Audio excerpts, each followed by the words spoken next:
अस्सलाम वालेकुम friends, welcome back to my YouTube channel daily tips with Asma. आज की इस वीडियो में हम आपको बताएंगे नौरीन नाम के बारे में अनोखी, दिलचस्प और हैरानकुन मालूमात। नौरीन नाम का शुमार लड़कियों के नामों में होता है।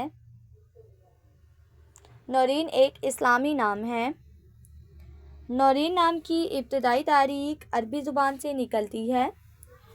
नौरीन नाम की लड़कियों के लिए खुशकिस्मत नंबर 1 माना जाता है। माहिरीन के मुताबिक नौरीन नाम की लड़कियां बहुत खुश मिजाज होती हैं।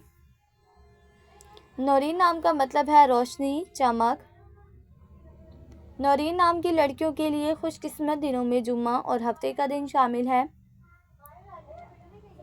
नौरीन नाम के अफराद के लिए मुवाफिक रंगों में नीला, काला और बनफशी रंग शामिल है। नौरीन नाम के अफराद के लिए मुवाफिक पत्थरों में नीलम पत्थर शामिल है। खुशकिस्मती वाली धातु में हिंसों के हिसाब से लोहा शामिल है। फ्रेंड्स, अगर आप अपने नाम का मतलब जानना चाहते हैं तो कमेंट बॉक्स में अपना नाम लिखें। इंशाल्लाह हम आपके नाम की वीडियो ज़रूर बनाएंगे। Thanks for watching. अल्लाह हाफिज़।